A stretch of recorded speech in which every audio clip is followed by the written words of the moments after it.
culturelle ambitieuse et enrichissante, de pouvoir valoriser, et j'insiste sur le terme valoriser au sens noble du terme, l'apport de la culture à notre société, au sens aussi bien directement économique, je dirais matériel, au sens d'apport beaucoup plus large, comme je l'ai dit, à la qualité de vie, au lien social et au rayonnement de Genève.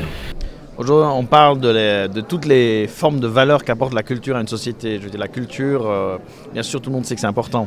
Mais parfois, on sous-estime tout ce qu'elle apporte, bien sûr, sur un plan économique, parce que c'est une activité économique, mais aussi pour l'identité collective, pour la qualité de vie, pour le rayonnement d'une ville.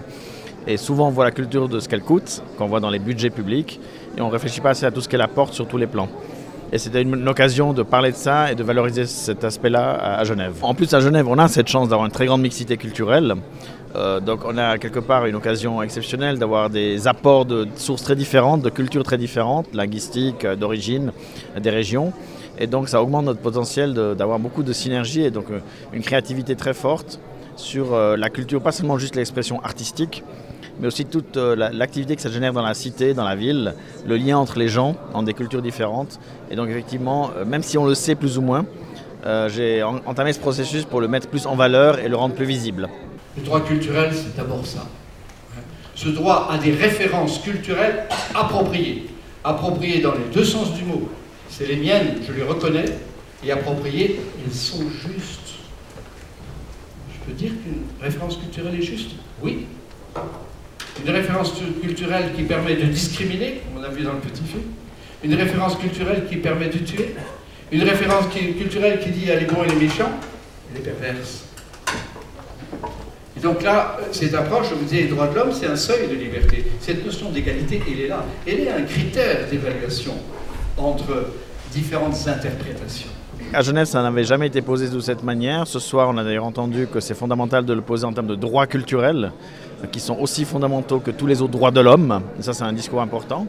C'est le droit d'avoir une place dans la société, bien sûr, avoir un logement, d'avoir la nourriture, mais aussi d'avoir une place reconnue en termes culturels. Et effectivement, je pense qu'il y a beaucoup d'actions à entreprendre, notamment le soutien à ceux qui se lancent, l'innovation, les nouvelles initiatives. Souvent, les gens ont besoin de locaux, ils ont besoin de rencontres. Mais c'est vrai qu'on est au début d'une histoire à Genève sous cette forme-là. Premièrement, on doit déjà montrer que les droits culturels sont aussi importants que les autres. Et pour la plupart des gens, bon, avoir un toit, avoir un travail, ne pas être torturé, c'est quand même la base. Après, aller au cinéma, au théâtre, ça vient après. Donc on dit non. La culture, elle est fondamentale pour l'identité. Elle touche l'intime du sujet et elle touche l'intime d'un tissage social. Alors, dans la culture, c'est toujours complexe parce qu'à la fois, les gens doivent être à l'aise avec leur propre culture. Et à Genève, c'est logique que dans les grandes communautés, comme par exemple les Portugais, les gens se retrouvent entre eux parce que ça donne des références. Et souvent, ceux qui sont déjà là depuis longtemps expliquent un peu les codes à ceux qui arrivent.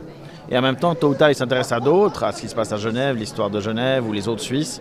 Et donc, il faut trouver l'équilibre entre justement sa propre culture et l'ouverture aux autres.